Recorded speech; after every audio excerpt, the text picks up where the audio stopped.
Alright, what's going on, friends? In this video I'm going to show you how to install an anti-sag gate kit.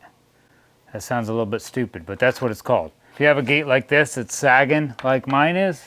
Hope you can see that, because for some reason I don't have all the fancy lights yet, and I can't get my face lit up real good. But some of this I got to do on the other side so you'll be able to see me better. But pretty much it ain't shutting because it's sagging. So I'm going to show you a couple of things to check, and I'm going to show you my door on my shed. I'll put one of these down in the description. It'll be the exact same one that I bought. I'm going to measure the cable that's in this, so you'll kind of approximately know what size gate you could use this one on, because it doesn't seem to tell me. You're definitely going to need some drill bits. I'll let you know what size I use, and like a 7/16 inch wrench. So you're going to need a drill for your drill bits, and I'm going to end up just using my impact drill to tighten up a couple screws and to put these screws in.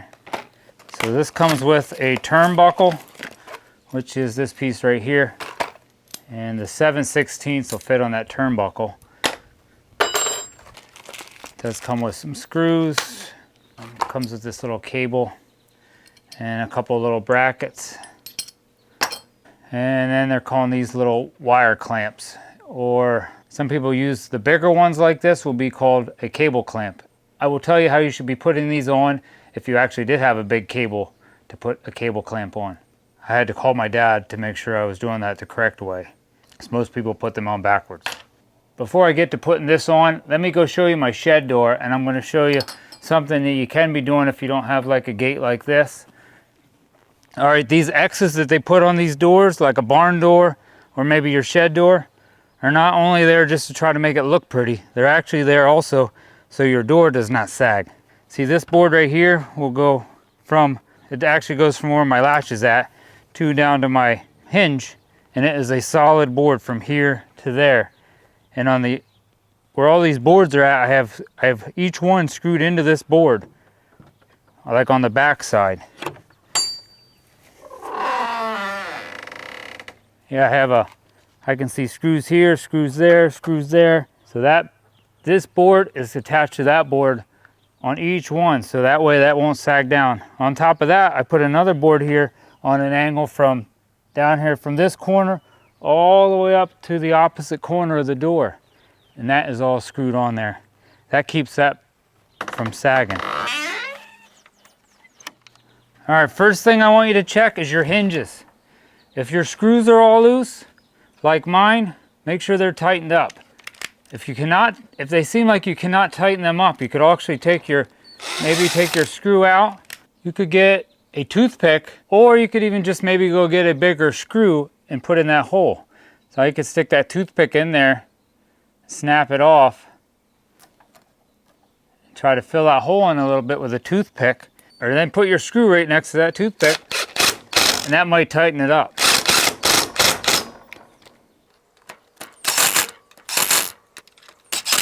Also, when you're tightening these up, don't sit there and over tighten them, because they're only going to tighten so much. So if I tighten that up, I could also just strip that all out. If I would keep trying to, I could easily tighten it with this, or tighten it with my drill and strip that all out. So be careful also when you're tightening them.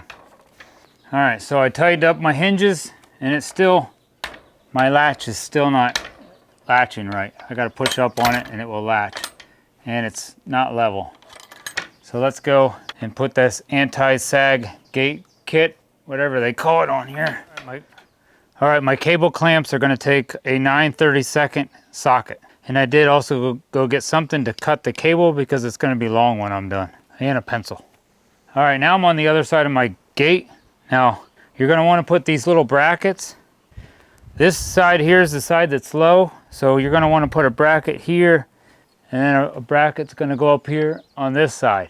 Now, to make this easy, you could take these brackets and put them on the outside corners, like that. I'm going to make mine a little bit difficult, because I don't want to see that bracket on that top corner like that. I don't mind the bottom corner so much, but I don't want to see it up there. So I'm going to loosen up all my screws on my gate here, and I think I'm going to attach it to this board down here, and that'll help that. So I got to loosen everything up and slide that in there like that. Now you don't have to get all fancy like that, but that's what I'm going to do. But just make sure you put it on that way. It's going to go down like this. If I would put it on up here and try to tighten it up, it's just going to make it sag more. So that wouldn't make any sense. I'm thirsty. I need water. Make sure you stay hydrated.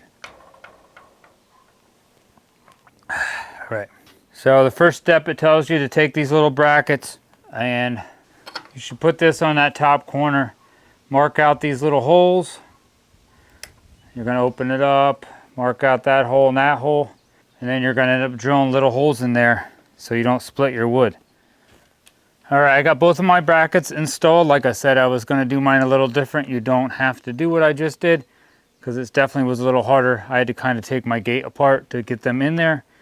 So you will attach yours maybe over the corner and over that corner, and then you're going to end up drilling. I'm going to drill a 7/64 inch hole. You could lay yours over the top. If you do read these directions on here.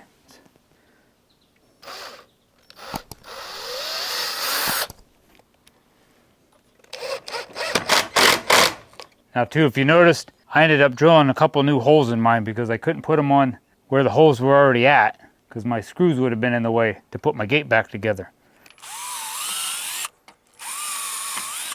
You also don't have to drill that deep because these screws are only so long. I mean, even if you only went maybe 3/4 of the way to the length of that screw, you're going to be fine. This is not rocket science.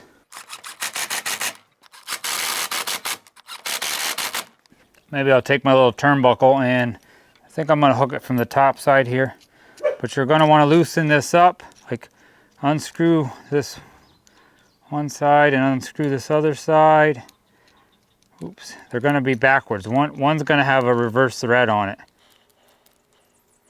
I don't know how far you can go. Make sure they look somewhat even.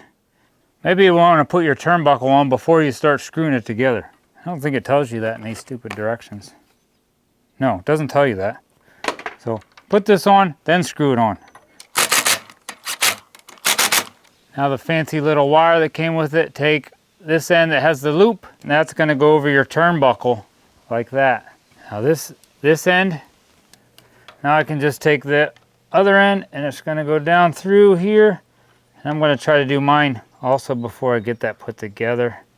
Might make it a little easier. Now I can drill my holes, and like I said, you're going to drill yours on the ones that it came with, unless you do like I did. Stupid batteries.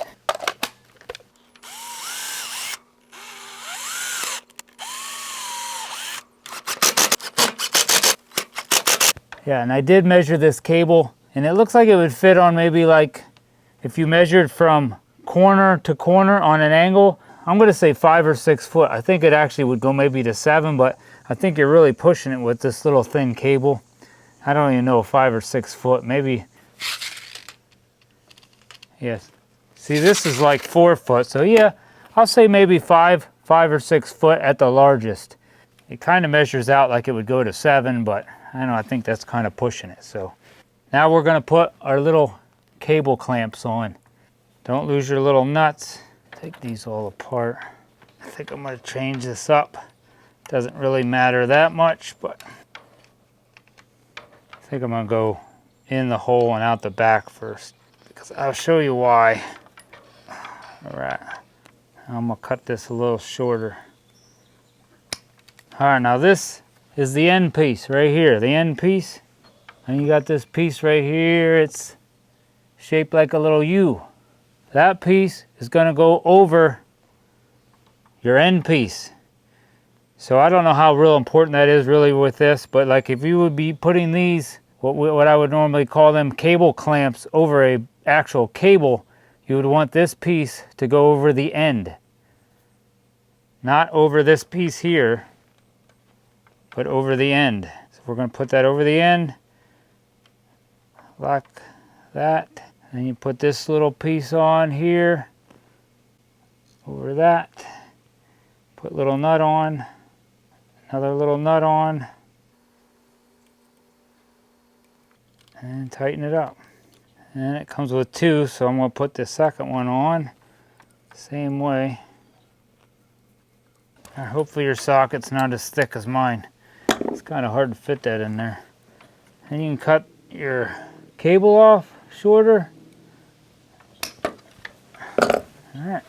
Hopefully I can turn my turnbuckle and it will pull that corner up to match the height that I want it to match. You might have to hold the one end with your hand or maybe a pair of pliers.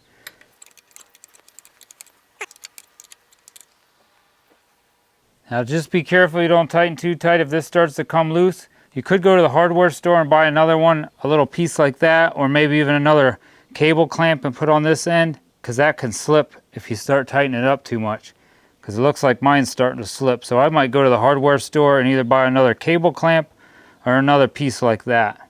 But I did end up going and buying one more little cable clamp, and it is a 1/16 inch cable clamp. I ended up buying mine at Kohl's. I don't know if you live anywhere near a Kohl's, but I'm going to have to paint it because it's not black like my other one. Yeah, I ended up putting that other cable clamp right up here because it seemed like that started pulling out. It really wasn't that hard, but you have to go buy another part. That was like, I don't know, $1.50. All right, you want to come in? All right, well, thanks for watching my video. Now my gate closes and latches a lot easier. Give this video a thumbs up if this helped you out. Hit that subscribe button to help support my channel. God bless and have a great summer.